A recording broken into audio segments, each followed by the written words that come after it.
Bismillahirrahmanirrahim. Assalamualaikum warahmatullahi wabarakatuh. Saya Fatihah, moderator anda pada hari ini. Yang dihormati Encik Reza Bijatin, Timbalan Dekan Ilmu Pelajar Fakulti Sains Kesihatan UiTM. Cawangan Selangor Kampus Puncak Alam, Prof. Dr. Mak Haziq Abdul Manaf, Ketua Pusat Pengajian Fisioterapi Kampus Puncak Alam. Yang berusaha Cik Sarah Zulaika binti Amir Hamzah, pengarah program Vitas Webinar 20. Yang dikasihi para pensyarah dan kaki tangan Pusat Pengajian Fisioterapi Kampus Puncak Alam dan Kampus Bertam, penceramah jemputan kita pada hari ini serta seluruh peserta yang merangkumi pelajar fisioterapi UiTM Kampus Puncak Alam dan Kampus Bertam serta alumni fisioterapi UiTM. Selamat datang saya ucapkan pada hadirin sekalian. Buat pengetahuan hadirin, program ini dianjurkan oleh Satuan Pelajar Fisioterapi UiTM ataupun dikenali sebagai FITAS. Alhamdulillah, terima kasih diucapkan pada semua hadirin, alumni, pelajar yang sudi meluangkan masa untuk menghadiri program atas talian ini yang dijalankan melalui satu platform digital iaitu Google Meet. Okay, jadi topik kita pada hari ini ialah Introduction of Rehab by Rehab Training Australia, Method into Rehab Industry in Malaysia. Jadi penceramah kita milih topik yang agak asing untuk kita bincang bersama lah, untuk beliau kongsikan bersama kita pada hari ini. Jadi kata rehab ni tak asing lagi lah untuk insan-insan yang berkecimpung dalam bidang fisioterapi. Namun berdasarkan tajuk kita pada hari ini, saya macam tertanya-tanya apa yang akan dikongsikan oleh ceramah kita pada hari ini. Sebelum kata berselah bicara, sebelum ilmu menusuk di dada, kata orang tak kenal maka tak cinta. Maka dengan ini izinkan saya untuk berkenalkan dan mengucapkan Assalamualaikum dan selamat datang buat Encik Mat Sahar bin Sulaiman selaku pengarah dan pemilik GT Physio and Rehabilitation Center. Sihat ya Encik Sahar? Waalaikumsalam. Sihat? Sihat. Alhamdulillah sihat. Alhamdulillah. Okey. Okey, jadi saya sambung sekejap ya, sikit ya, intro pasal latar belakang GT Physio ni boleh ya? Boleh sila. GT Physio and Rehabilitation Center menawarkan program rehabilitasi di pusat rawatan yang terletak di Pulau Pinang. Graduan diploma fisioterapi UiTM ini mempunyai latar belakang sebagai penceramah dalam pelbagai seminar yang berkaitan dengan jurusan fisioterapi. Jadi tanpa membuang masa, saya terus menjemput Encik Mak Sahar bagi menjawab soalan kita pada hari ini dengan tajuk beliau Introduction of Rehab by Rehab Training Australia, Method into Rehab Industry in Malaysia. Dipersilakan.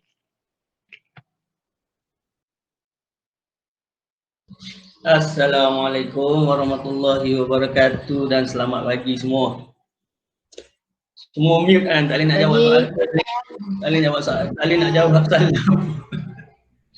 Okey, jadi macam apa kita punya MC cakap tadi lah. Saya Sahar daripada GT Physio and Rehabilitation Center. Asalnya daripada Pulau Pinang, sekarang kita dah mula buka di Kelantan. Dan kita punya misi adalah untuk wujudkan satu terapi satu daerah. Jadi mungkin saudari-saudara yang ada dalam ini nanti akan bersama kami lah untuk wujudkan setiap daerah kita ada satu terapis yang berkaliber. Alright, jadi kat sini kita ada lecturer. Kita ada Dr. Haziq saya dengar tadi. Mana MC? Ada? MC. Dr. Haziq dia tak ada pada hari ni, tukar ceritanya tak ada. Jadi tapi saya mention je lah nama dia in case kalau nanti dia masuk ke list. Terima kasihlah kepada pihak pengurusan Dr. Haziq dan juga berkat lecturer saya sendiri. Terima kasih kerana sudi jemput untuk saya berkongsi dengan adik-adik, berkongsi dengan saudara-saudari semua.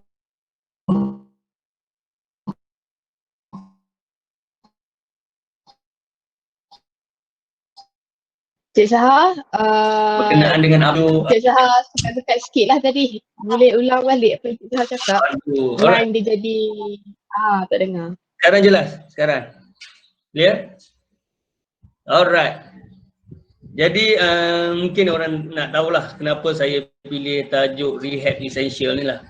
Rehab Essential ni adalah salah satu produk yang saya bawa, yang mana saya dah banyak bantu fisioterapi dan juga fitness trainer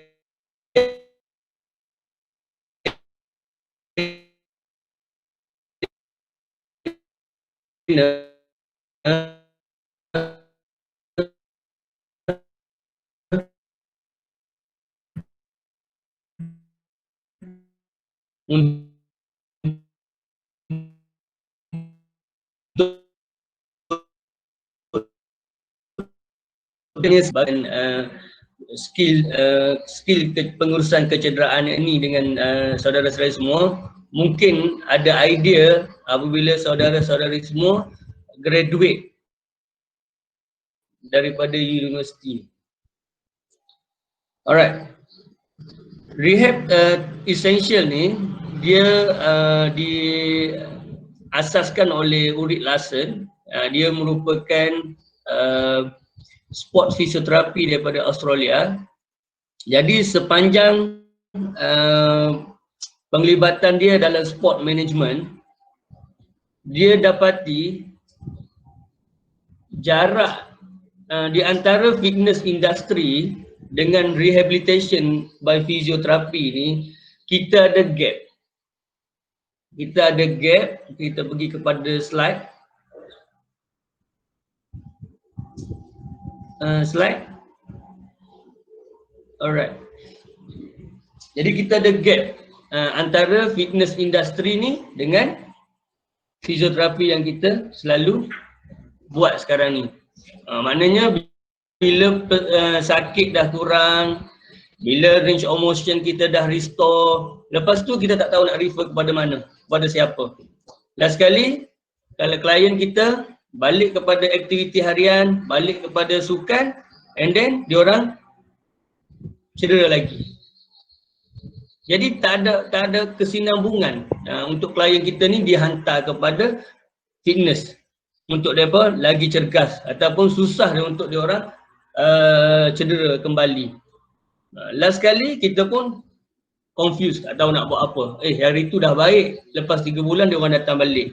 Sakit dah kurang, tapi bila diorang pergi jogging, pergi lari apa semua, diorang sakit balik. Jadi bila sakit balik, kita dah tak ada idea macam mana nak bagi equipment apa semua, nak bagi treatment macam mana. Sebab kita kekurangan, kita tidak didedahkan dengan fitness industry. Jadi injury management skill ni membolehkan kita ni jadi lagi specialized dalam kita punya fitness profession ataupun rehab profession. Maknanya kita lebih kepada injury prevention. Instead of kita tunggu diorang cedera, baru kita merawat. Jadi bila kita ada skill ni, kita boleh buat beberapa test, beberapa cara, and then kita boleh identify yang saudara-saudari ataupun atlet ataupun orang individu biasa ni, dia ni sebenarnya berisiko untuk cedera. Sebelum dia sakit, kita dah tahu dah, dia ni memang berisiko untuk cedera. Jadi dengan syarat kita kena ada skill ni lah. Alright, lepas tu konsep dia ni lebih kepada understanding muscle imbalance dan movement dysfunction. Yang mana bila kita dah mahir dalam konsep ni, dalam skill ni, kita boleh tahu otot mana yang tak balance. Dan tak balance tu macam mana? Di antara otot apa dengan otot apa. Dan macam mana kita nak tengok movement dysfunction macam mana yang kita dapat tengok. Yang kita belajar dulu, macam saya belajar dulu, sekarang saya tak tahu. Saya dah tinggal industri, dah tinggal universiti ni dah 17 tahun ni. Dan mungkin akan kembali lagi 10 tahun kot. Tak tahulah kot, insyaAllah. Jadi kita sebenarnya bila kita disuruh oleh lecturer, observation. Macam mana je, apa je yang kita observe? Kita just observe setakat observation saja. Kita tak tahu apa yang perlu kita observe. Mata kita tak begitu sensitif untuk kita observe. Jadi sekejap lagi saya akan kongsi apa itu muscle imbalance, dan saya akan kongsi satu. Kalau ada masa saya akan kongsi 2. Muscle imbalance tu between which muscle and which muscle, and then apa jikalau muscle imbalance tu oleh otot, contohnya otot vastus lateralis, dia mendominasi otot vastus medialis. Jadi dalam movement dysfunction tu kita tengok movement macam mana yang dia akan present dekat kita. Jadi adik-adik akan tengok saudara-saudari lah, adik-adik, saya panggil saudara-saudari lah, senang sikit kan. Saudara-saudari akan tengok pergerakan macam mana. Contohnya pergerakan macam ni kita boleh agak masa imbalance apa yang wujud dekat situ. Jadi ini akan memudahkan kita membuat rawatan. Kalau tak, kita sekali arung, semua buat, janji kena dia akan improve, tak kena tak improve. Alright, and then lepas kita dapat mengenal pasti otot apa yang tak balance dan movement dysfunction apa yang affected, barulah kita tahu exercise apa yang kita perlu prescribe kepada klien kita dengan kita bagi corrective exercise. Alright, lepas kita dapat otot apa yang lemah, otot apa yang tegang, mudah untuk kita create senaman korektif apa yang therapeutically akan membantu dia kembali kepada fitness program ataupun kegiatan seharian. Fitness ni, fitness ni saya harap kita jangan kecilkan fitness ni kepada sport. Fitness ni dia juga sah kepada orang biasa. Contohnya akak tu dia tak fit untuk naik tangga, itu pun dia panggil fitness juga. Fitness ni jangan kita tengok kepada tahap cardiorespiratory dia saja, bukan kepada atlet saja. Fitness ni dia merangkumi 5 aspek lah. Salah satunya lah kebolehan kerja dia. Dia mesti ada strength, dia mesti ada mobility apa semua, barulah dia fit enough untuk melakukan sesuatu task. Yang tu definition fitness. Jadi banyak orang yang faham fitness ni dia boleh lari tanpa penat. Alright, jadi once kita sudah masukkan diri kita dalam injury prevention specialist, and then kita understanding the muscle imbalance dan juga muscle dysfunction, and then kita dah mampu untuk create corrective exercise yang mana yang kita boleh blend into dia punya daily activity ataupun daily fitness program. Okay, now let's play a new game. Kita bukan saja terapis yang hanya tahu how to use a modalities. Without modalities, we still a physiotherapy. Okay, agree? Tak boleh jawab apa. Okay, next slide. Alright, kenapa fisioterapi perlukan injury management skill ni? And then kenapa kita nak main game ni? Yang tadi kita ajak you all main game. Sebab apa? Sebab sepanjang saya kerja ni memang general population ni memang perlukannya. Kadang-kadang dia orang tak tahu, okey nak kena jumpa doktor dulu ke? Nak jumpa fitness coach ke? Ataupun nak jumpa fisioterapi dulu? Dia orang tak pasti. Jadi apa yang kami buat di GT Physio, kami buat screening program. Maknanya di screening program tu orang yang sakit sikit-sikit ataupun orang yang dia cuma sakit apabila dia dah jogging lepas 15 minit baru dia rasa sedikit discomfort. Jadi kita mampu untuk prevention kan. Okay, saya dah screen you punya larian, saya buat running screening analysis, and then saya dapati ada dysfunctional movement di bahagian kaki dan di bahagian belakang yang akan menyebabkan you ada back pain. Dia pun kata, betul lah saya ada back pain bila saya lari lepas daripada 30 minit. Yes, we dah dapat catch dia punya awal lagi. And then kita come up dengan kita punya skill fisioterapi. Bila saya test you punya hip mobility ada issue. That's why bila you lari you tak cukup hip extension. Sebab apa? Sebab kita buat Thomas test. Jadi kita boleh blend kita punya skill yang kita belajar di universiti tu nanti. Jadi easy for us to learn. Tak semestinya kita perlukan modalities. Alright, jadi you all nanti bila dah keluar daripada fisioterapi, tak payah pening-pening, oh nak cari kerja kat mana, susah saya nak dapat kerja, saya tukar career, jadi apa ni, jadi menyelain sebab tak dapat kerja sebab peralatan mahal. Alright, that's why saya pilih tajuk ni. Sebab you all nanti dah prepare sebelum keluar daripada universiti you dah buat intern dengan mana-mana center untuk you bila keluar nanti you ada kerja. Alright, and then fitness industry ni perlukan anda, tolong. Fitness industry bila diorang dah buat heavy task, buat bench press, buat squat, buat apa lagi, martial art apa semua kan, diorang tak tahu kenapa cedera, kenapa boleh cedera. Diorang perlukan anda. That's why bila saya berada di kalangan di dalam fitness industry ni, memang dia orang perlukan saya dan saya perlukan anda untuk fulfillkan demand dalam fitness industry. Bukan hospital setting saja yang kita boleh pergi. Alright, and then kita mampu rapatkan jurang di antara fitness industry dan juga fisioterapi rehabilitation. Sebab tu di bola ataupun di sport ataupun di high performance, dia ingat fisioterapi ni bila cedera saja dihantar.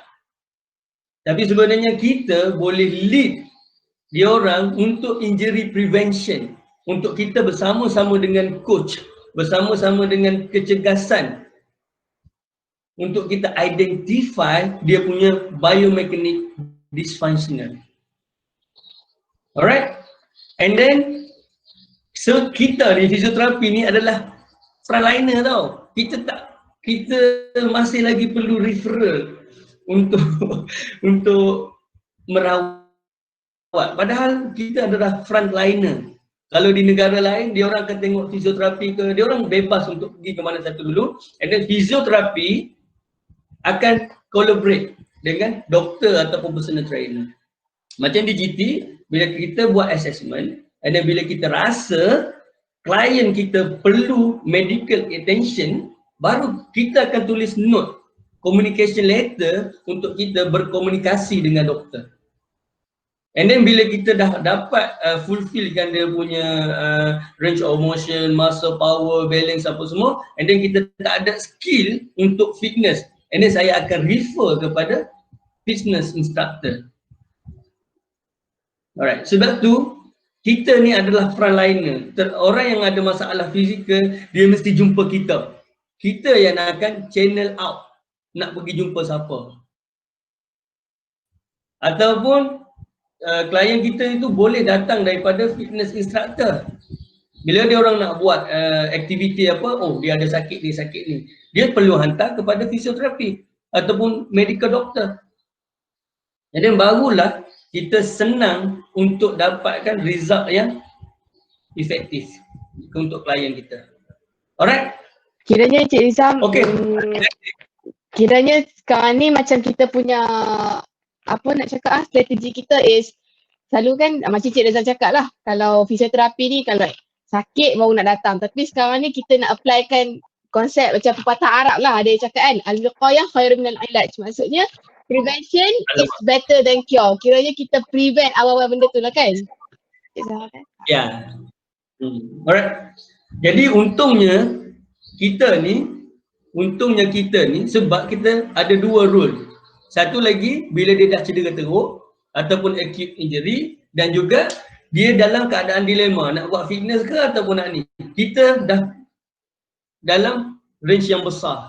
Jadi that's why saya nak anda semua terdedah kepada skill ni. And then the nightmare become opportunity. Maknanya tak perlu risau tak ada klien. Semua orang akan sakit. Balik rumah nanti kita punya keluarga dah berapa orang yang dah sakit. Tapi bila ditanya skill fisioterapi kita pun tak mampu nak treat kita punya family. Macam mana? Sedangkan pesakit ada depan mata kita. Betul tak? And then bila kita dah treat keluarga kita treat abang kita dan abang kita. So jangan cakap tak ada kerja. Okey, yang problem adalah kita tak sediakan diri kita dengan skill yang bersesuaian. Nah, kita cuma ada skill hospital setting. That's why tak ada hospital, tak ada treatment. Adik-adik yang saya hormati sekalian. Jadi bila kita ada skill ni, kita boleh bantu untuk fix the pain. Dan yang paling adalah kita dapat client for life. Sampai bila-bila kita ada klien? Sakit sampai sampai kiamat pun manusia akan sakit. Betul tak? Setuju? Okay, so Betul Cik Saha, Fir'aun je tak sakit. Fir'aun tak sakit. Okay, next slide. Alright, jadi dalam rehab essential ni kita ada 5 unit skill yang Ulrich Larsen dia buat konsep ni supaya kita senang untuk kita faham, kita amal, tak payah fikir. Jadi dia sebagai fisioterapi, dia aware about this, about the physiotherapy punya konsep. Yang paling penting adalah safety first. Tak improve tak apa, jangan buat lagi sakit. Pegang kata-kata saya, tolong. Tak improve tak apa, jangan sebabkan dia lagi teruk. Okay, seorang tulis dalam chat box tu, ingat nanti, tak improve tak apa, jangan buatkan dia lagi sakit. Fisioterapi, that's why dalam fisioterapi kita banyak precaution lagi, apa, red flag lagi, apa macam-macam supaya kita tak buat benda yang harmful kepada klien kita. Alright, jadi first yang dia nak tekankan kat sini adalah risk assessment of the injury. So, persoalannya untuk risk ni, adakah kita boleh train joint yang cedera tu? Sesuai ke tak sesuai nak train? Kalau tak sesuai, adakah dia perlu di-refer kepada medical team? That's why kita kena dengan doktor, kena jaga hubungan. Ada tak pepatah Arab? Pepatah Arab ada tak? Patah Arab, dia cakap, hablum minallah wa hablum minannas. Betul. Alright. Jadi kita kena menjaga hubungan. Kita tak mau condemn. Kita tak mau condemn fitness industry. Kita tak mau condemn occupational therapist. Kita tak mau condemn dietitian. Kita tak mau condemn doktor. Tak mau. Profession, kita tak mau condemn masua. Kita tak mau condemn traditional. Tak mau condemn. Sebab dia orang adalah kita punya team. Profession tak salah, yang salah adalah siapa yang bawa profession tu. Kita pun ada fisioterapi yang menyalahgunakan profession, buat macam-macam. So jangan condemn profession, work together. So kalau kita rasa dia perlu di-refer kepada professional yang berkenaan, go ahead. It's no harm, you tak akan rugi. Alright, so risk first. So can I train the injury joint yet? Yang tu bagusnya fisioterapi ni sebab kita memang dalam bidang kita. Kita tahu identify dia ni tendinitis, dia ni kronik. Alright, that's why saya nak fisioterapi tahu benda ni. Sepanjang saya duk buat kelas, saya duk bagi course pasal rehab ni, baru beberapa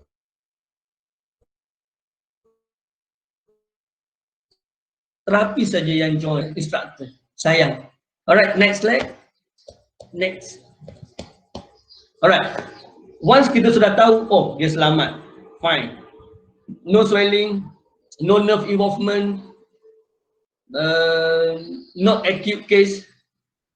And then is ready to evaluate. So what evaluation we do here, sama je macam kita buat observation kepada fisioterapi kita. Cuma masa saya jadi CI dulu, yang diorang observe tu, saya tak tahu kenapa diorang observe benda tu, and then sampai 2 muka surat ataupun 1 muka surat, bila kita tanya kenapa you observe benda ni, dia tak tahu why dia observe. Sayang. Alright, jadi we see evaluation of phytomechanic, the poor movement quality. Nak tahu yang dia tu poor movement quality, kita mesti tahu what is a normal movement quality. That's why balik nanti, belajar balik, you need to know what is a normal movement quality. Baru you akan tahu poor movement quality.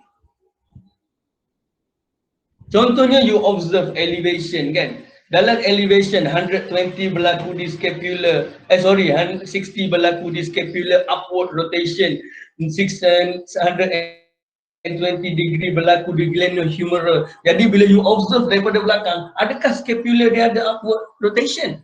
Kenapa dia angkat macam tu? Adakah dia tak cukup? Which movement yang dia tak cukup? Daripada situ yang kita tahu yang dia ni ada isu dengan glenohumeral scapular rotation. Plus, mesti tahu what is a normal movement quality. Baru ya you akan tahu what is a abnormal. Alright, so can I see how poor movement pattern are affecting the injury? And then the movement ni dia akan change dia punya patterns once dia sudah injured ataupun habitual ataupun dia training macam tu. Dia banyak-banyak sebab kenapa dia jadi poor movement quality. Dan most probably yang biasanya adalah previous injury lah. Previous injury, previous sport. Dia ada operation sebelum ni, dia buang dia punya apa ni, breast tumor, lepas tu dia limit dia punya shoulder, limit dia punya neck sebab lack of mobility. Itu semua physio kita dah belajar. Cuma selepas dia lepas operation ataupun lepas injured, so what is a pathomechanic yang kita dapat daripada evaluation of movement yang kita bagi tu. And then once kita sudah dapat dia punya poor movement quality tu, abnormal movement tu, kita boleh agak, kita boleh bagi tahu what muscle imbalance yang ada kat situ. Jadi mudah kita nak buat activation, mudah untuk kita buat strengthening, mudah untuk kita buat soft tissue manipulation. Kalau tak kita buat je soft tissue manipulation, kena, tak kena kan. And then last kali lepas urut, lepas pain kurang, okay bye bye makcik, nanti datang lagi 2 minggu. Kita tak activate pun otot yang lemah. Kita tak betulkan movement tu, kita tak ada buat pun corrective movement. That's why lah makcik datang, lepas 2 hari, oh lega sangat lah. Lepas seminggu makcik datang, jadi balik lah. Sebab kita tak buat corrective. Kita tak blend into functional activity. Makcik masih lagi menyiang ikan dengan elevation shoulder. Makcik lagi mendukung anak dengan elevated shoulder. So bila kita buat, okey lah, masa di physio. Balik rumah makcik dah buat macam ni lagi. That's why neck pain tak mau hilang-hilang. Sebab kita punya yang Cik Saha, itu pun boleh jadi client for life lah, tapi client yang tak improve lah. Kiranya macam tu ke? Itu jadi bad rapport. It's not good. Sebab dia kata, saya dah pergi physio 2 tahun. Oi, 2 tahun pergi physio buat apa? Okay, jadi bila kita ada skill ni, alright, ini bukan kita punya job. Makcik yang tak nak dengar saya punya cakap, makcik yang tak nak ubah, saya terpaksa discharge masjid. Easy. Kita ada clinical reasoning. Kenapa it's not work? It should be work. Why it's not work? Because sometimes, because of our pun tak confident dengan apa yang kita buat. Alright? Next. Dah setengah jam. Okay. Next. Banyak lagi slide ni. Okay. So once kita sudah tahu contoh dia, nanti saya bagi contoh yang kat belakang sana. Contohnya saya bagi bahu lah, senang, saya tak payah berdiri. Nampak tak bahu saya? Alright. Contohnya bila dia tak dapat full elevation tu disebabkan oleh scapular upward rotation issue, kita kena tahu apa yang menghalang dia daripada upward rotation. Jadi kat sini kita dah bagi tahu siap-siap yang menghalang upward rotationnya adalah otot downward rotator. So adik-adik semua mesti dah tahu kan apa itu otot downward rotator for scapula. Tahu tak? So seorang boleh beritahu tak apa dia otot yang downward rotator of scapula? Tuan boleh tulis kat chatbox tak?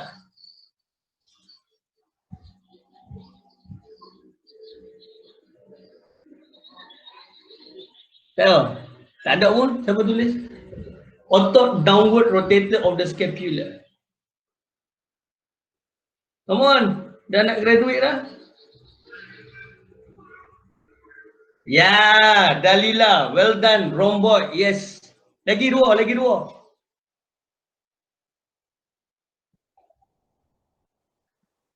Subscapularis serratus anterior, okey. Subscapularis tu adik di dalam glenohumeral joint. Dia tak ada di scapula. Serratus anterior, yang ni serratus anterior ni lah yang kita patut activatekan dia. Pectoralis major dia sambung di ni humeral kepada ribs. Dia pec minor. Kalau nak tanya alumni pun ada juga alumni dalam ni. Saya tak kisah. Saya tak kenal. Okay. Come on alumni. Come on. Itu otot. Fisioterapi. Sure. Ya, Dalila. Teres minor. And then satu lagi yang paling ketara adalah levator scapulae. Yang tu yang downward rotator. Okay, saya bottom check. Well done. Good. Tahniah. Bagus. Alright, jadi bila kita dah tahu dah itu otot downward rotator yang menghalang upward rotator, apa yang kita kena buat adalah kita bagi some release. Kita bagi some relaxation kepada dia supaya dia let go. Dia tak nak let go ni sebab brain yang tak nak let go. Jadi bila kita ajar dia, okey sekarang angkat, angkat pelan-pelan scapula jadi cikgu lah. Scapula, upward rotation, scapula, okey. Degil juga, okey tak apa, degil juga. Bagi siku kat situ. Bagi some soft tissue manipulation yang you belajar, soft kneading, apa lagi, lombok apa semua tu kan, saya tak ingat lah. Jadi dengan teknik ni kita pakai Posture Pro. Nurul Posture Pro. Saya ada assistant. Pun alumni fisioterapi, alumni UiTM juga. Nak kenal dengan dia? Mari sini Nurul. Kenal? Apa pasal Ausik buat kat sini? Ada sesi saya. Okey, jadi saya menggunakan Posture Pro. Saya menggunakan Posture Pro supaya kita less contact. Supaya kita tak injek kita punya sendi nanti. Kita nak pakai banyak puluh tahun. Jadi saya tengok sampai saya ingat. Sebab banyak buat soft tissue manipulation. Jadi saya cari idea, cari cara macam mana saya nak mengurangkan kecederaan kepada saya. Alright. Jadi hands on ni kita loosen the tight area effectively to improve pattern movement. Yang tu kita nak. Bukan saja-saja nak Maria boleh buat masaj kat saya. No. Sebab tu kita dikenali sebagai tukang urut. Sebab kita just mengugut tanpa kita buat corrective movement. Betul tak? Tapi kalau kita buat corrective movement, orang tak akan anggap kita urut. Sebab masuk ke sini, you nak buat spot massage, kami akan buat screening, kami akan buat risk assessment, kami akan buat evaluation of movement, kami akan decide otot mana yang kita nak urut. Bukan je datang dia baring urut. Sebab itulah kita dinobatkan sebagai tukang urut. Sebab kita sendiri yang tak introduce diri kita sebagai fisioterapi. Alright. Apa yang berlaku dalam hands on loosening teknik ni, apa yang kita duk release, self release ni sekarang saya release saya punya oscillator, nampak? Senang. Jadi klien pun boleh buat kat rumah. Betul tak? Tak perlu tunggu datang ke fisioterapi. Alright, apa yang dibuat adalah kita desensitize myofascial tissue. Jadi bila dia let go, jadi senang untuk kita buat corrective movement. And of course, significantly sakit akan kurang. Guarantee. Tapi bukan sakit yang acute lah. Sakit yang mechanical pain, dia akan improve. Guarantee. Tapi kalau sakit tu tak improve, so that means there's something wrong. Mungkin dia ada medical issue yang lain ataupun nerve issue yang lain lah. Mungkin kita termiss dalam kita punya assessment. Alright. Next slide. Kita lupa ini. Yang ni yang kita kurang buat.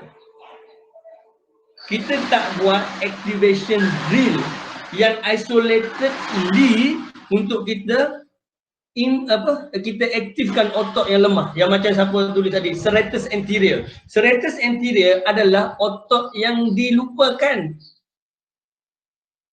Siapa kat sini yang tahu macam mana nak activate otot serratus anterior secara isolatedly?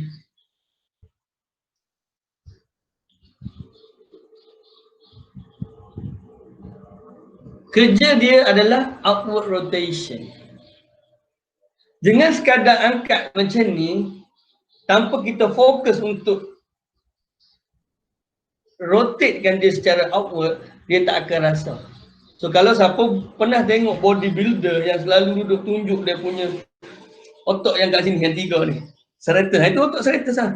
Dia buat macam ni, lepas tu dia sengit macam tu, barulah naik otot situ. Itu adalah salah satu cara untuk kita activatekan serratus anterior. Nah, itu tips lah. Jadi otot yang kita perlu activatekan adalah serratus anterior, upper trapezius dan juga lower trapezius. Tapi kalau kita sekadar bagi senaman angkat je macam tu, apa yang akan terjadi? Otot-otot yang kuat tadi, otot-otot levator scapulae, otot rhomboid, pec minor, kita mungkin akan strengthen otot yang dah already strong. That's why bila kita buat SLR untuk back pain, kan, lagi teruk dia punya back pain. Kita buat SLR untuk knee issue, lepas tu dia develop back pain. Banyak kes saya jumpa. Dia orang buat SLR untuk improve neck pain dan untuk improve knee pain. Last kali dapat back pain. Sebab dia orang tak tengok abnormal dysfunction movement tu. Jadi, ya, memang banyak kes yang kat luar sana. Bila kita bagi satu kertas untuk klien buat exercise di rumah, macam mana buat klien? Dia tengok dalam kertas, dalam kertas, kalau video boleh dia maafkan lagi. Kertas.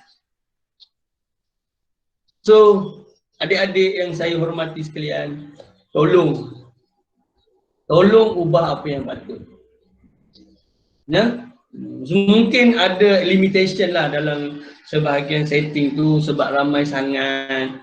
Jadi dia orang tak ada masa. Jadi adik-adik yang ada sekarang ni, ramaikan industri rehabilitation ni agar kita dapat kita dapat improvekan quality of rehabilitation kita. Alright, jadi what drill yang kita kena activatekan untuk otot kita, untuk injury yang joint yang sakit tu, yang mechanical pain tu. Otot apa yang kita perlu activatekan dan macam mana kita nak buat regression ataupun kita nak tukar dia punya position ataupun kita nak drive dia macam mana ke atas ke bawah, mengiring apa semua supaya otot yang kita target tu kita akan dapat. Kalau tak, dia akan guna otot yang besar. Sebab brain, nanti saya akan cerita kalau ada masa, cepat juga masa berlalu. Brain, macam mana dia brain develop muscle imbalance. InsyaAllah kalau ada masa. Alright, and then retrain disintegrated movement. Disintegrated movement tu maknanya isolated lah. Macam mana kita isolately activatekan otot yang inhibited ni, otot yang terbiar ni, otot yang selalu MC ni. Bayangkan dalam pejabat lah, kalau orang tu selalu MC, orang yang selalu datang kerja tu overuse tak overuse? Overuse lah. That's why keluarnya overuse syndrome, hamstring tendonitis, ITB syndrome, plantar fasciitis, gluteal tendonitis, apa lagi, pes ensrine bursitis. Itu adalah overuse syndrome. Dapat? So, kita boleh relate balik dengan dunia fizioterapi kita. Alright, next. 40 minit lah. Okay, go. Next. And then, yang ni yang penting. Kita mesti blend into the training and life. Into our functional activity. Cara kita bangun, cara kita duduk. Okay, bila kita ajar dia macam mana nak duduk. Macam ni cik, duduk mesti macam ni. Tapi bila balik rumah dia bangun macam tu. Macam tu. Untuk orang yang sakit lutut, dia masih lagi menggunakan kaki yang tak sakit untuk bangun. So how dia akan improve? Dia tak akan improve. Sebab masa di center adalah 1 jam daripada 24 jam. 24 jam itu 1 hari. Bayangkan kalau seminggu sekali dia pergi jumpa kita. Dia cuma berlaku 15 minit ke 20 minit saja yang korektif. Yang lain semua get back to the normal. Normal bagi dia orang lah, tapi abnormal bagi mata fisio. Jadi kita mesti correct this and make sure dia practice kat rumah. Dapat? Semua okey? Ada yang bangun, ada yang tidur? Okey, dia. Alright. So daripada situ, where can I start introducing rehab yang skill management ni kepada my fitness program? Macam contohnya kalau orang tu buat bench press lah nama dia. Ni, angkat dumbbell macam ni. Dia angkat dumbbell macam ni. Tapi bila daripada belakang apa yang kita tengok, dia angkat dumbbell, dia angkat ni dulu baru dia angkat sini. Namanya salah. Jadi kita akan buat some regression supaya dia guna weight yang kurang sikit, and then kita fokus kepada scapular control first. And then barulah dia angkat untuk small range. Barulah dia akan activate scapular control. Pernah dengar scapular dyskinesis? Itulah penyebab banyak masalah. Neck pain, shoulder pain, shoulder impingement, thoracic outlet syndrome, apa lagi? Apa lagi yang menyebabkan sini? Mid thoracic pain, cervical spondylosis, ni jaw, tinnitus. Many things, isn't it? You name it. Senang. Semua masalah akan timbul. Tapi bila kita buat reposition of scapula and then kita training dalam movement yang betul, you akan fit balik. Guarantee. Alright? Alright? And then kita buat some regression, progression. Sebab tu kita perlukan fisioterapi. Sebab tu dia orang perlukan fisioterapi. Kita je yang mampu buat regression dengan progression. Dia orang dah angkat-angkat, dia orang tahu nak naik weight lah. Dia orang tahu nak naik repetition je. Jadi kita yang jadi coach untuk dia orang untuk okey, pakcik jangan buat dah 15 kali, lepas 15 kali besok makcik dah sakit. Jangan buat 15 kali cik. Buat jadi 10 dulu. Oh tak, bukan, saya belajar dalam universiti dulu kena buat 30 kali. Makcik itu pun 30 kali, 3 set. Yang tu masa kita belajar. Tapi bila kita dah keluar, okay? Alright. So, set home program for client. Jangan bagi 10 senaman. Habis.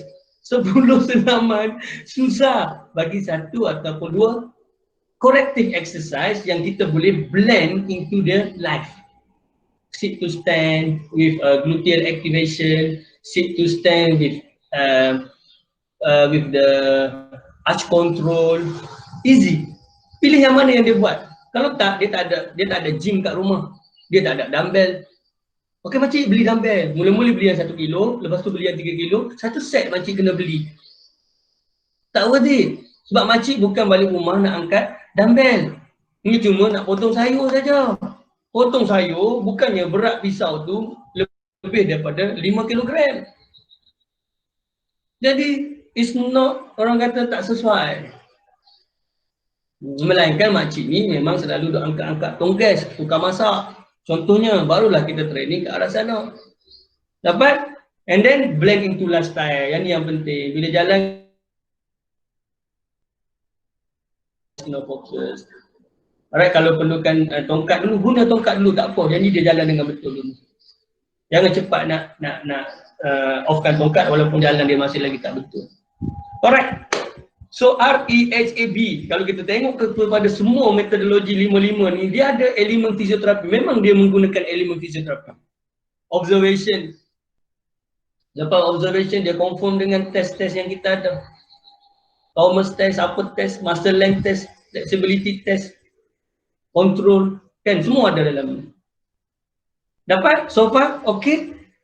Saya nak masuk kepada, cuba buh kat checkbox sikit, okey ke tak okey ni?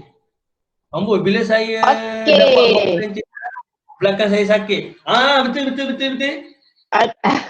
Ada yang tak dapat start dia Encik Saha. So, macam tu lah. Good. Saya bukan marah, suara saya memang tone macam ni. Tak apa. Saya baik. Okay, good. Alright, well done. So kita move kepada next slide. Okay, so rehab record. Memang kita guna rehab record. And then fisioterapi kalau tak tulis note, habis hang. Habis hang tu weh. Note, saya orang Kelantan Fisioterapi, kalau anda tak mampu buat note, di situ bermulanya kehancuran profesi anda. Serius? Kalau anda tak mampu nak buat note, anda nak jadi fisioterapi kau? Tetapi is a profession. Profession you mesti ada black and white. You must able to write down the note. Sebab kita nak communicate dengan doktor. Kalau kita tak ada note, macam mana? Macam mana klien kita nak datang, oh itu makcik yang hari tu, makcik hari tu. Oh makcik ni patah kaki, padahal makcik tu tak patah kaki pun. Mana note? Note mana? Oh makcik, oh sekarang baru makcik macam mana? Saya tak sakit baru, saya sakit tumit. Malu tak malu? Malu Situ patient tak confident dah. Alright, please. Rehab record. Tak ada yang payah lah. Okay, universiti payah sangat. 3 muka surat, tak payah lah. Buat yang mana functional rehab record. At least you ada rujukan you nak buat kat mana. And then of course you boleh guna universiti punya note, universiti punya rehab record. Lagi bagus sebab you dah belajar macam tu. Apa reason you tak nak guna? Melainkan saya tak apalah, saya dah graduate 17 tahun lepas. Masa tu rehab record kurang lagi. Alright, so why kita perlukan rehab record ni? Sebab kita understand client injury. Senang untuk kita balik rumah nanti ataupun patient tu nak datang, kita dah prepare lah. Oh makcik ni macam ni, makcik ni macam ni. Oh okay, aku try nak buat macam ni lah. Okay, aku nak test dia, nak confirmkan dia ni, dia ada masalah ni ke tak ada masalah ni. Easy. Alright, untuk professionalism, orang professional mesti tulis note. Tulis note continue the same, it's not professional. Adik saya boleh tulis continue the same. Alright, remember what you did and what happened in last session. Important kan? Okay makcik, hari tu saya buat yang angkat kaki yang macam ketam tu kan, clamshell. Tak faham pula, clamshell tu kan. Okay, cuma makcik tunjukkan saya macam mana makcik buat kat rumah. Jadi kita secara tak langsung, kita boleh check sama ada dia buat betul ke tak betul. Betul tak? Kadang-kadang because of dia buat salah kat rumah, oh lepas makcik buat, makcik sakit belakang. Betul tak? Sebab dia menggunakan back extensor muscle instead of dia guna gluteus control dia. Easy tak? That's why kita boleh re-assess balik dengan kita ada record. Okay, next. Kita cepat sikit, lagi 2 minit aja. Alright, so okay, next. Okay, next. Okay, ni soalan macam biasa lah. Macam mana dia berlaku, macam mana dia start, macam mana cerita dia, sebab kita nak tahu dia ni acute ke, overuse ke, chronic ke. Kalau acute, kita gunalah modalities biasa, pain management, easy. Okay makcik, pain management balik ambilkan ubat. Pain management, sama je, betul tak? Okay. Cik hari ni tak payah datang. Macam Sophia ya, Encik Saha. Kalau nak guna Sophia pun boleh, tak ada masalah. Okay, next. Okay, apa yang menyebabkan dia lagi teruk, dia macam better. Contohnya, saya angkat macam ni teruk. Bila saya support dia punya scapular ataupun saya elevate, assist dia punya scapular outward rotation, dia easy. Okay, so but it's make it better with support and assisted scapular outward rotation and impingement become better. Pain become better. Tulislah kat situ. That means it's useful. Cepat tak saya cakap? Nak kejar masa. Cepat ke? Alright. It's useful to us to know yang scapular upward rotation yang tak cukup. Sebab tu bila kita bantu scapular upward rotation, dia punya sakit dekat depan ni ada kurang. Jadi dia useful info kepada kita. Ataupun bila kita tekan dia punya kita buat taping untuk dia punya joint sendi kat sini, AC joint. Bila kita buat some taping and then sekarang sakit kurang, kemungkinan AC joint punya isu. And then bila AC joint punya isu, jangan lupa tengok clavicular placement. Mungkin rotation of scapula kat sini tak cukup, sebab tu dia jam up kat sini. Oh, panjang ni kalau nak cerita. Okay, so senang. Daripada situ baru kita nak tengok what it make it worse, what make it better. Daripada situ kita tahu dia adalah mechanical pain. Yang mana kita boleh rawat dia. Got it? Alright? So, ini adalah teori yang mana kalau kita nak lawan kita punya musuh, kita mesti kenal dia. Betul tak? Jadi apa musuh utama fizioterapi? Kita melawan apa? Kita melawan sakit. Orang datang ke kita sebab sakit. Jadi kita kena kenal sakit ni sakit apa? Sakit mechanical ke? Sakit apa dia? Yang nerve tu? Mechanical bagaimana? Yang selalu yang melibatkan nerve tu. Yang diorang selalu refer untuk radiating pain tu. Radicular ke, mechanical ke, kita kena kenal sakit tu. Jadi kita boleh tahu apa yang kita, macam mana kita nak lawan dia, macam mana kita nak kurangkan ataupun nak hilangkan sakit dia. Once kita sudah faham sakit tu sakit jenis apa. Next. Alright. So rehab trainer assessment skill, risk assessment of injury. Next. Alright. So injury spectrum, pathological. Yang ni physio yang kena buat. Functional, tak ada siapa yang buat. Optimal, personal trainer. Optimal ni maknanya dia nak speed, nak laju, lari. Ataupun dia nak angkat berat. Okey, yang tu dia panggil optimal. Yang sekarang ni dia dah boleh function, tapi ada sedikit sakit. Kita tak ada idea. Nak bagi ultrasound kat mana lagi? Nak bagi TENS kat mana lagi? Betul tak? Takkan nak bagi suspension system lagi? Dia dah boleh lari, dia dah boleh jalan dah. Dia dah boleh lari sikit-sikit dah. Yang tu yang kita tak ada. That's why skill ni untuk memenuhi kekosongan yang berada di sini. Dan di antara gap antara personal trainer dengan physio ni, kita nak bagi jadi penghubung dia. That's why it's a big chance for you guys. Cielah. Alright, next. Okay, so high risk refer to physio. Kita lagi low risk and rehab skill. Kalau you pergi course dengan rehab trainer, you sudah ada. And then no risk, kita lagi. And then kalau you pergi ambil course fitness instructor, you cover daripada high performance kepada yang paling sakit tadi. Betul tak? Tapi pening kepala lah, banyak benda. Okay, next. Okay, kita dah identify tu dah, kita pun mesti plan ahead. And then mesti ruang yang diam sikit. Sebab tu tak sesuai kalau kita nak buat rehab dalam gym. Dia orang buka gym punya kita dengan dia sama lawan nak explain kat klien. Itu tak sesuai. Sebab tu kita kena buat functional gym. So please, kita pakat budak-budak kat sini, UiTM alumni, kita pakat buat functional gym. Okay tak? Kita pakat buat functional gym. Yang bawah, bukan nak menghasut plan yang bawah, yang mana yang pathological, yang tak boleh nak bangun, yang baru lepas operation apa semua. Yang atas, yang functional. Betul tak? Yang atas sekali, 3 tingkat lah. Yang atas sekali untuk fitness instructor. Okey tak? Ramai tu kat sini, 58 orang. 1000 seorang dah 58,000. Okay, next, dia cerita lain. So, back balik. Okay, show your care. Yang ni yang tak ada dalam physio. Physio masam je. Please lah, kita rawat orang sakit. Senyum cik, sihat ke? Walaupun kat belakang kita baru gaduh dengan klik kita. Baru kena marah dengan COD, director. Baru kena marah dengan physio, kena marah dengan CI. Senyum, cik. Sihat ke? Ni cik, sihat lagi. Okey ke? Selesai dah. Hari tu tak buat No, tak buat. Tak reti.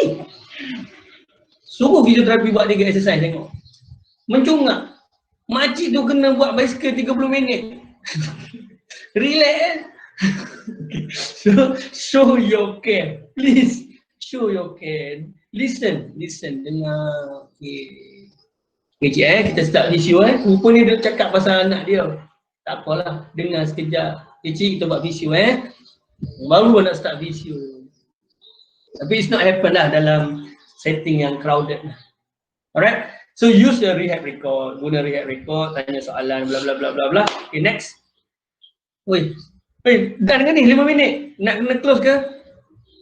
Kita dah lebih. Close ke sambung? Saya tak dengar. Kita boleh je dalam, boleh je. Tak apa Cik Saha habiskan. Ya, habis. Semua okey ke? Cuba tengok kat chatbox semua okey ke? Dia sila respon di chat box ya, tuan-tuan dan perempuan. Okey. Oh, saya tak ada chatbox semua tak. Okey, boleh 2, 3, 4, 5, 6, 7. Oi, panjang. Oh, okey. Ya, keep it Kita pun coming. ada. Okey, proceed. Waita suruh proceed Dengar cakap lecturer. Alright, so assessment yang kedua, evaluation. Next, kita akan buat evaluation. Next, kita akan buat hands on. Alright, peto okay, next. Saya tak cerita lagi kan kenapa kita boleh jadi masa imbalance kan. Alright, okay. Okay. The gradual neuromuscular deterioration in movement efficiency itu petomekanik. Ini maksud petomekanik. Kenapa dia berubah? Kenapa berubah movement? Asal-asal kita lahir semua cantik je bergerak. Tapi bila dah mari berumur ni jalan pun dah macam ni dah. Dah jadi macam hayung sebelah dah jalan kan. Padahal asal okey. Tapi kalau asal dia tak okey, itu cerita lain. Contohnya daripada lahir dia kaki macam tu. Dia jalan macam tu. It's okay. Itu normal untuk dia punya brain development. Tapi untuk kita, it's normal kita jalan hayung kiri kanan. Tapi bila kita dah sibuk study, laptop belah kanan, belah kiri dia hayung. Agar itu dia akan menyebabkan neuromuscular deterioration. Dia akan jadi rotation berlaku sebelah. Bila jogging pun, sebelah yang pegang laptop ni tak hayun pun. Sebelah yang ni yang hayun. Tengok member jogging daripada belakang. Satu tangan gerak, satu tangan tak gerak. Tak? Ada kan? Okay, daripada situ dia akan develop benda-benda ni. Ataupun dulu dia pernah sakit tumit. Mungkin kena tackle masa main bola sebelah kanan. Jadi dia banyak pakai sebelah kiri. Once belah kanan dah heal, tapi dia punya brain tak di-train untuk guna balik sebelah kanan. Betul tak? Jadi lama-lama bila kita tengok jalan, kau masih hincut dah? Tak ada aku jalan macam biasa That's why petomekanik feel normal to our brain. Okay, habit make it feel natural. Yes, so. Duduk macam ni tu, yes, so. Sejam pun tak apa. Bila nak pergi ambil gambar foto untuk buat pasport tu, dia penyeh kepala kita. Awak ni, penyeh. Inilah yang normal.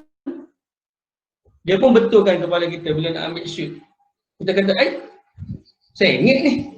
Betul tak? Sebab brain rasa natural dengan posisi macam ni. Alright, so movement dia ambil yang mana yang easy. Take at least resistant. Yang mana kurang resistant. Macam ni senang, dia akan ambil barang macam ni.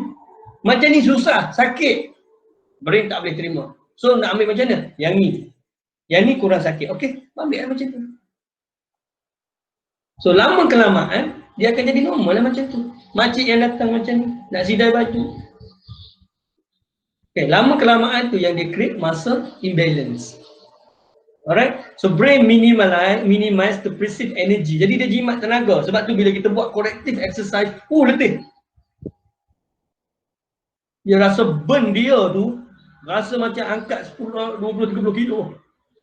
Sebab apa? Dia tak biasa. Brain, dia menggunakan banyak tenaga untuk otot yang kurang guna. Sebab tu kalau bagi 30 kali, 3 set untuk untuk otot yang jarang guna, dia akan minta bantuan daripada otot lain. That's why dia akan lead kepada, kalau SLR, dia akan lead kepada back pain ataupun kita nak strengthenkan kita punya otot knee kan. Tapi yang kita strengthen adalah hip flexor. Kan? Dia yang kita strengthen adalah bila kita nak buat plank. Bila kita tak jaga dia punya neutral lumbar position, dia akan menggunakan otot extensor, back extensor, erector spinae. Sebab tu lah Cik Saha, sebab plank sakit belakang. Ya, bukan saja plank, buat bicycle. Sebab tu most of the activity yang kita rasa, oh bila aku buat plank, bila aku exercise, bila aku active, should get better. Tapi lepas aku aktif, aku lagi sakit. Ya? Setuju? Alright. Apalah, tak setuju pun saya teruskan juga. So, next. Kita ada 5 minit lagi ya Encik Saha. Lepas tu kita 5 nak minit? buka sesi Q&A ya. Alamak. Okey, ini cara dia lah. So macam mana dominan masa tu yang mana otot lah. Yang mana yang dominan masa dia lagi senang nak guna otot yang kuat tu. Dominan senang. Dia tu senang. Brain senang nak switch on. Levator scapular. Tiba-tiba buat kerja pun tulis pun nak macam tu juga. Sebab dia dominan. Easy to brain to switch on. Yang inhibited masa, okay next. Next. Okay, kita nak cari switch. Nak cari switch apa? Levators, apa? Lower traps. Macam mana kita nak integratekan lower trap function dalam dalam pergerakan sini. Kalau tak, dia akan elevated. Tanpa penglibatan lower trap, dia tak akan cool down. Jadi kita nak cari switch, kita nak activate kan supaya brain boleh tahu yang lower trap tu kena kerja. Barulah dia akan balance. Next.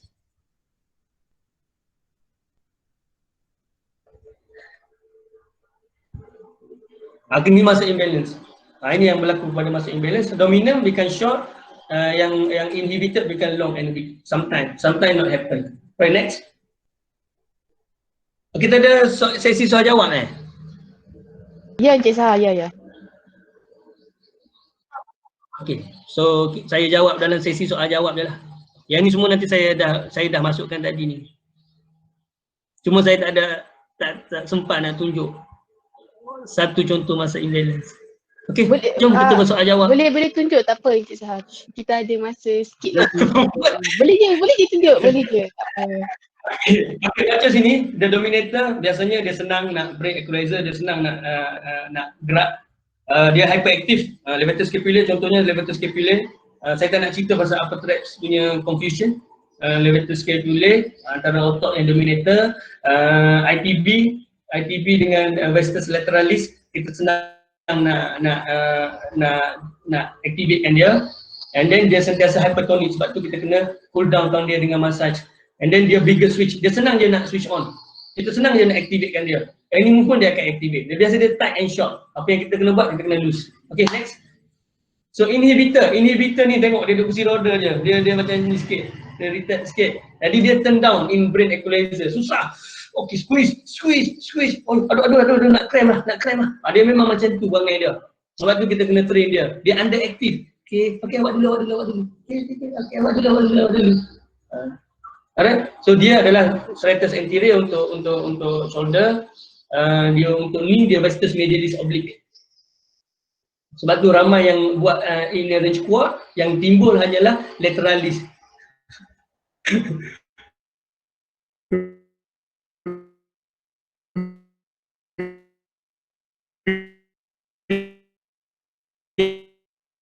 VMO tak timbul kepada guna sebab VMO tak deactivate. Okey, dia low tone. Dan sebab tu kita kena buat exercise kat dia supaya dia increase tone. Dan dia susah nak switch on. Kena train, ketuk, train, rasa ketuk baru dia jadi. And then di situ bergunanya tense machine. Okay, so it's lengthen and weak biasanya. Kita kena activatekan dia dan mesti integrated kan dia dalam daily activity. Alright, next. Okay, dalam masa imbalance kita ada paha saja kita ada 4, lutut kita ada 2, ankle kita ada 2. Ini yang besar punya, yang kecil pun ada lagi. Di tangan pun kita ada banyak, di back pun saya ada banyak, tapi saya akan kongsi satu saja hari ini. Saya go through cepat. Okay, next. Okay, kita ada hip adduction imbalance, iaitu di antara tensor fascia latier, dia dominate glutes. Otot ni dia terlampau aktif sampai gluteus medius ni underactive. Nak dengar ke nak off saja? Dah habis, cukup. Dengar. Lagi seminit je lagi. Okay, so bila ada otot imbalance, so next kita pergi. So dalam observation kita boleh jangkakan dia akan ada benda ni. Okay, next.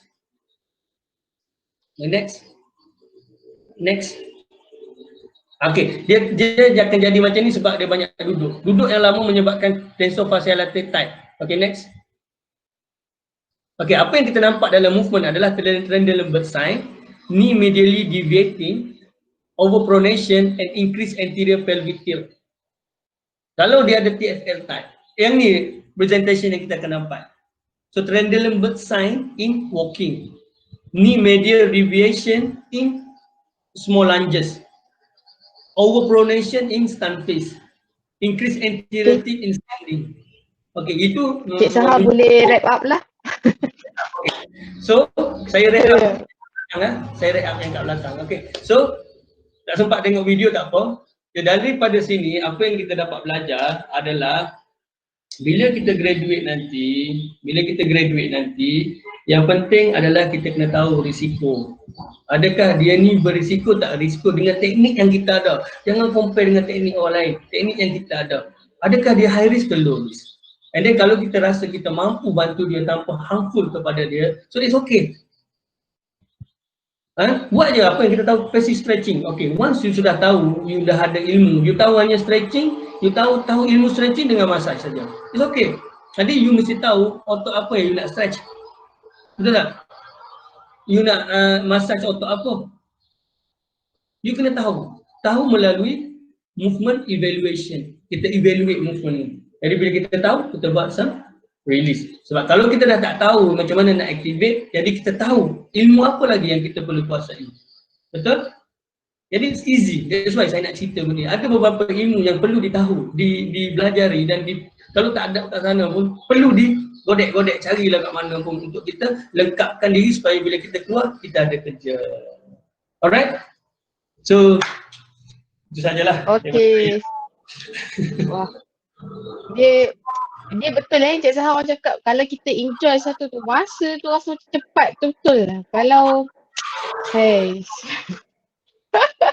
kalau kita rasa macam tak enjoy, kita akan rasa lambat. Tapi bagi saya enjoy lah. Tak tahulah tuan-tuan ada perempuan yang lain tu rasa macam mana. Jadi terima kasih atas ya. Cuba tengok dekat chatbot dia pun enjoy tak? Enjoy ke tak tuan-tuan dan perempuan ya, sila komen lah dekat chatbox saya untuk feedback. Okay, jadi terima kasih ya Cik Saha atas penyampaian yang dapat buka minda semua orang kat sini. Yang belum habiskan practical final year boleh habiskan, boleh guna teknik Cik Saha ni dalam practical. Yang dah bekerja boleh guna untuk exam station. Jadi yang ada soalan boleh usulkan menerusi ruangan chatbox lah. Saya bagi ruang dulu.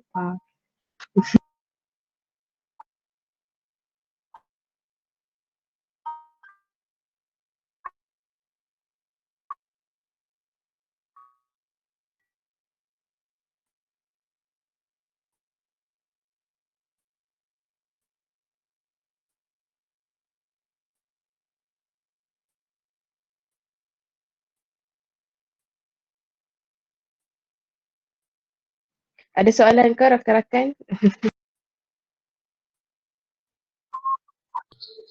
Dia nak jawab soalan. Yang dah bekerja, saya ada jumpa kawan saya seorang, alumni, Syazrin Aida ni, dia dah bekerja tau, tapi tak tahu dia ada soalan ke tak kan. Mungkin dia boleh bertanya ke, tu ada soalan pada Cik Jannah. Mana nak tengok dulu? Oh sini atas ni. Maaflah saya IT lemah sikit. Sebaik ada Nurul. Is the best way? Is it the best way to activate the inhibited muscle is commonly by using isometric? Alright, it depend. Contohnya, most of our functional activity dia mesti berlaku dalam eccentric dan concentric. Contohnya during elevation. Alright, during elevation, apa yang kita nak kepada serratus anterior adalah some contraction. Apa dia panggil apa tu? Isometric, bukan isometric, isotonic. Kan? Tetapi kalau orang tu kerja dia memang menahan je tangan macam tu, and then dia perlukan isometric. It depend kepada movement and then functional apa yang kita nak achieve. Tapi kalau dia tu yang kerja dia adalah kerja saya adalah penyidai baju. Contoh senang nak faham lah. Kan? Jadi kita perlukan elevation. Jadi sidai baju kalau cepat macam ni, dia perlukan isometrik, eccentric. Isometrik pula. Isotonik, eccentric. Tapi kalau sidai baju memerlukan dia lama kat situ dan dia buat kerja-kerja macam ni, dan kita perlu training dia dalam isometric contraction. Sebab dia perlu hold position. Cik Jana? Cik Nurul Jana menjawab soalan. Kiranya kalau kita nak optimumkan movement muscle treat patient tu, kita kena balancekan both dominant and inhibited muscle, bukan sekadar fokus untuk treat the problem. Yes. Problem muscle berlaku disebabkan oleh dia tak balance. Okey, contohnya kita angkat dumbbell yang berat dia, nampak tak siku saya? Nampak tak bicep saya? Tak nampak. Nak tengok bicep saya. Ni contohnya kalau kita buat macam ni bicep kan. Setengah orang dia akan bicep angkat macam ni. Tak nampak Saya tak nampak, saya nampak. Okey, setengahnya tengok the way kita position tangan kita untuk dapat full bicep activation, dia kena ada enough supination. Barulah bicep akan fully contract. Tapi kalau dia buat half supination, apa yang kita strengthen adalah brachialis. Sebab tu fitness industry, diorang banyak yang ada tendon elbow pain disebabkan oleh insufficient of supination. Bila dia training dalam keadaan tak cukup supination untuk develop bicep, dia akan develop brachialis yang mana akan bagi tekanan kepada lateral epicondylitis. Dapat tak jawab Farina? So kita tak treat the pain muscle problem. Muscle itu menjadi problem disebabkan oleh pergerakan yang salah ataupun loading yang tinggi lah. Sepatutnya dia tak akan sakit. Alright? Okey, dapat dah tu. Okey. Okey, soalan terakhir ada lagi ke? Soalan terakhir. Kita melong soalan terakhir. Ada ke? Siapa yang ada soalan tak terjawab tu selama belajar dekat UiTM ke ataupun masa yang dah jumpa, masa bekerja baru jumpa event yang rare ke, boleh tanya kat Encik Saha, banyak pengalaman ni.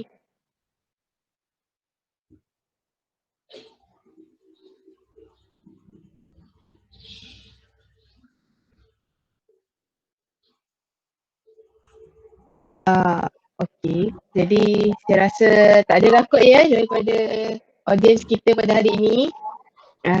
Terima kasih kepada Cik Mat Saha atas kesudian beliau meluangkan masa untuk program webinar kita pada hari ini.